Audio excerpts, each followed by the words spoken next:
Hello guys, this is me Ankur Upadhyay. Welcome to our channel stock market analysis. Guys, बात करने वाला हूँ NMDC share के बारे में। देखिए, एल्यूमिनियम का शेयर है और स्टॉक ऑलमोस्ट काफी करेक्ट हो गया अपने हाई से देखा जाए तो 138 की क्लोजिंग देखने को मिली हमें फ्राइडे के सेशन यानी कल के सेशन में। और इसके हाई की बात करूँ तो अराउंड 213 का है, तो almost it corrects around 70% around. Guys, करना क्या चाहिए इस स्टॉक में, दिस इज द क्वेश्चन।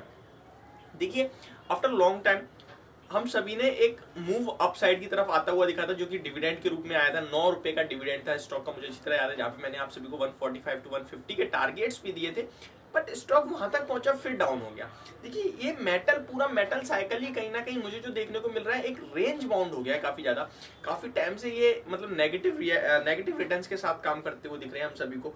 लेकिन देखिए, एनएमडीसी पे कहीं ना कहीं कुछ चीजें हैं जो हम सभी को एक अटका के रख रखा है। सबसे पहले जिसकी कोई खबर ही नहीं आ रही वो प्राइवेटाइजेशन की, सॉरी डीमर्जर की। देखिए, डीमर्जर की जो न्यूज आएगी वो कब आएगी किसी को नहीं पता, बट उस न्यूज के बेस पे स्टॉक में काफी ज्यादा लोगों ने बाय करा होगा और मुझे खुद को ट्रस्ट था काफी ज्यादा। मेरा खुद का बिलीव है कि वो न्यूज इस स्टॉक के लिए गेम चेंजिंग न्यूज हो सकती है। डीमर्जर तो डीमर्जर वाली क्या सीन है। देखिए, मैंने आप सभी के साथ कहा अगर डीमर्जर का कुछ भी सीन आता है तो ये स्टॉक अराउंड 200 तक भी जा सकता है। देखिए, 200 तक जाता है तो बहुत अच्छे रिटर्न हो जाएंगे।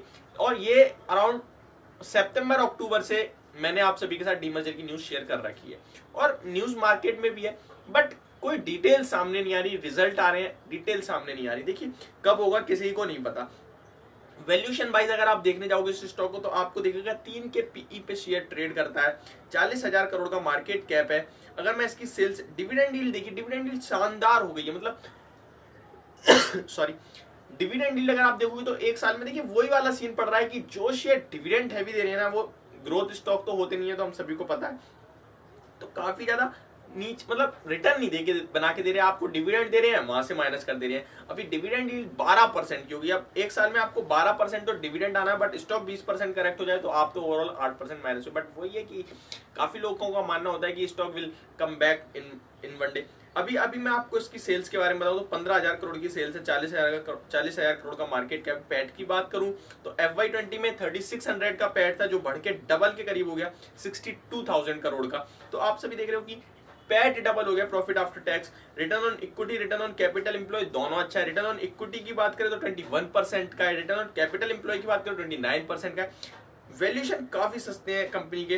डेप्ट बिल्कुल नहीं है, कर्ज मुक्त कंपनी आप कह सकते हैं। 0.04% का डेप्ट है, तो मतलब आप कर्ज मुक्त समझ सकते हैं कंपनी को, बट शेयर चल के नहीं दे रहा। अभी मैं आपको एक सिंपल सी बात बता रहा हूँ, लॉन्ग टर्म वालों के लिए क्या करना चाहिए और शॉर्ट टर्म वालों के लिए क्या करना चाहिए।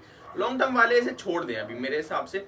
आपका एक नीचे में भी जो बेस बन गया 130 126 का और ऊपर में 150, तो इस बेस के पास ही आप रख के 120 के साथ आप बने रहे स्टॉक में, क्योंकि 120 मुझे इस स्टॉक में करीब करीब एक साल से तो ब्रेक होता हुआ नहीं दिख रहा है। ये स्टॉक नीचे से ऊपर आ रहा था अराउंड 20 जन 7 और फेब में 2021 में ये अराउंड 120 के पास आया था और उसके बाद नीचे गया ही नहीं है। बट हाँ, लोअर लो लगते हुए दिख रहे हैं। लेकिन इस स्टॉक में करीब करीब अक्टूबर से बेस बन रहा है 130 के पास का।